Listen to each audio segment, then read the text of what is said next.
Governor Tim Walz and Lieutenant Governor Peggy Flanagan highlighted their free school meals program by visiting a Maplewood elementary school and serving lunch to kids today.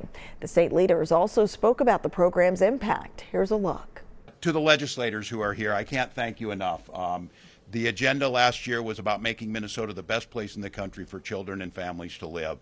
And one of the things is children learn best when their stomachs are full. Children learn best when they're not stressed about that. Families are able to save the money on school meals to make sure that they're able to do some of the other things they want to do. So I'm incredibly grateful for this. We're really excited. We got some of the early data coming in on this, and I think it's pretty telling when you see this data to understand the difference that we can make with this program. We saw a 31% increase in students eating school breakfast, which means 31% more kids, over 1.2 million more students every day are having breakfast before they go into that classroom. And I'll say it again, as a teacher, Commissioner and I were just talking about this. You know when a child's struggling with other things, whether they're hungry or there's problems at home, or God forbid they're trying to figure out where they're going to sleep that night, things that are all real in our students' lives. This is one less thing they have to worry about, an 11% increase in those school lunches. This makes a huge difference. It makes a huge difference in the lives of those families and the savings they see. It makes a huge difference in the moment for those students, and we know that in the long run, it'll make a difference in achievement and the well-being of those students. I didn't think I could feel more swell of emotions than I felt on the day when the governor signed this into law. But being here and watching these children come through the line, no numbers entered, no tickets given, simply just eating and being kids, I am very emotional right now. And it is such a powerful thing to just have kids with full bellies in every school in the state of Minnesota. And as a kid with a different colored lunch ticket who relied on free and reduced price lunch, I knew that this law would be life-changing for millions of Minnesotans.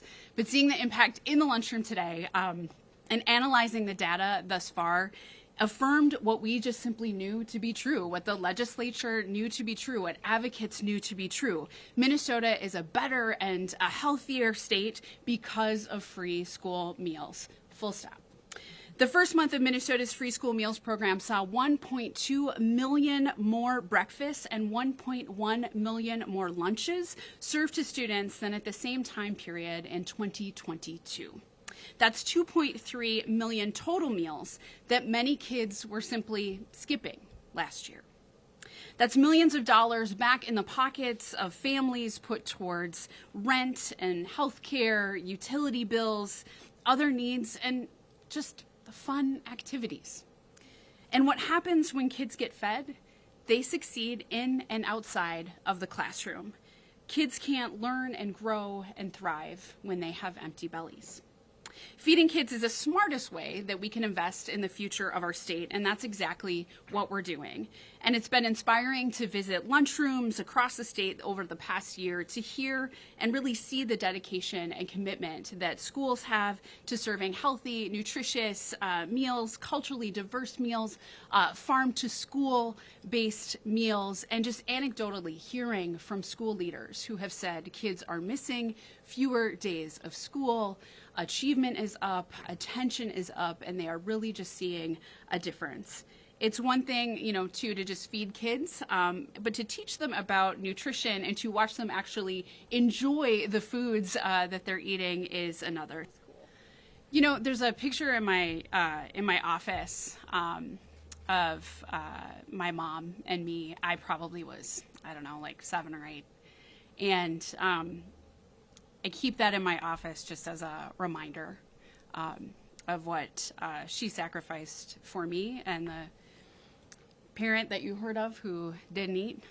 It wasn't until I was older that I realized that when my mom said she wasn't hungry, she ate at work, that it was really just because there wasn't enough food in the house.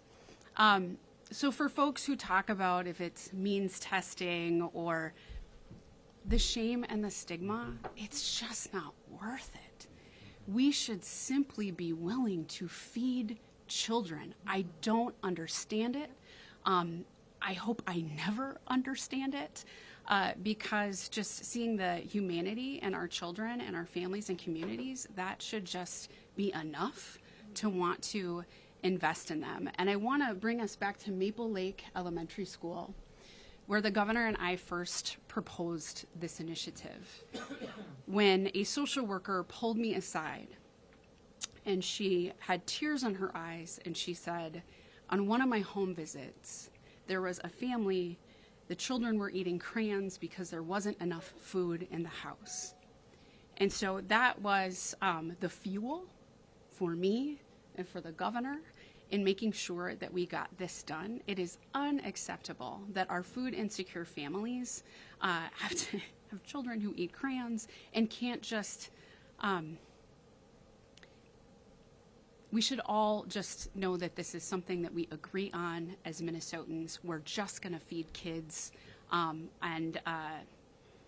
it is just so clear to me what a difference this has made already. So as someone who walked through that line and made myself small, there are kids now who walk through that line today with smiles on their faces, confidently picking the lunch that they wanted without having any drama or any stigma, and that is the way it should be. Keep watching CBS News Minnesota for continuing coverage.